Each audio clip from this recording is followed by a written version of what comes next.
નમસ્કાર દર્શક મિત્રો, જનાર્પણ ન્યૂઝમાં આપનું સ્વાગત છે। વડોદરા શહેરના કારેલીબાગ વિસ્તારમાં આવેલા મનસુરી કબ્રસ્તાન પાસેના રહીશોને છેલ્લા ઘણા સમયથી પીવાનું પાણી નહીં મળતા આજે વહીવટી વોર્ડ 7ની કચેરીએ જઈને રહીશોએ માટલા ફોડીને તંત્રને આંખ કાન ખુલે તે માટે વિરોધ વ્યક્ત કર્યો હતો।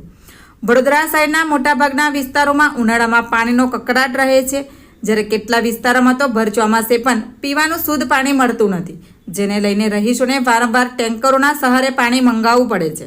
શહેરના કારેલીબાગ વોર્ડ 7 વિસ્તારમાં આવેલા મનસુરી કબ્રસ્તાન, રોશનનગર સહિતની વસાહતોમાં પીવાના પાણીની તકલીફ લાંબા સમયથી રહીશોને હેરાન પરેશાન કરી રહી છે। વારંવાર ચૂંટાયેલા પ્રતિનિધિઓને રજૂઆત કરવા છતાં પૂરતા પ્રેશરથી પીવાનું શુદ્ધ પાણી મળતું નથી, જેને લઈને આજે રહીશોનું ટોળું વહીવટી વોર્ડ 7ની કચેરી આવી પહોંચ્યું હતું। રહીશોએ વિરોધ કરતા જણાવ્યું હતું કે મનસુરી કબ્રસ્તાન અને રોશનનગર વિસ્તારમાં લઘુમતી કોમની વસ્તી વધુ છે, ત્યારે સ્થાનિક કાઉન્સિલરો ધર્મના આધારે ભેદભાવ કરીને સમસ્યાનું નિરાકરણ લાવતા નથી, જેના કારણે રહીશોને વેઠવાનો વારો આવ્યો છે।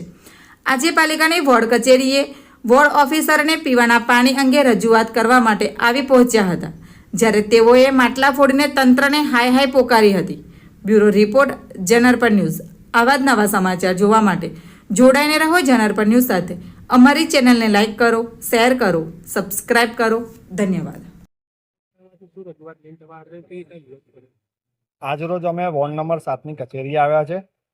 મનસુરી કબ્રસ્તાન વિસ્તારની અંદર છેલ્લા 1.5-2 મહિનાથી પાણી નથી આવતું અને વારંવાર રજૂઆત કરવા છતાં પણ ત્યાંના રહીશોનું કોઈ સાંભળતું નથી।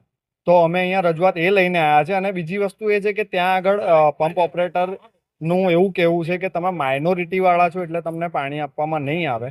તો સૌપ્રથમ તો કોઈ પણ ધર્મનું હોય એને પાણી તો જોઈએ ને જોઈએ, એ પ્રાથમિક જરૂરિયાત છે અને જીવન જરૂરિયાતની સૌથી મહત્વની વસ્તુ છે। તો અમે અહીંયા પાણીની રજૂઆત લઈને આવ્યા છે। અમે આજે અહીંયા માટલા ફોડીને વિરોધ પ્રદર્શન કરવામાં આવ્યો છે।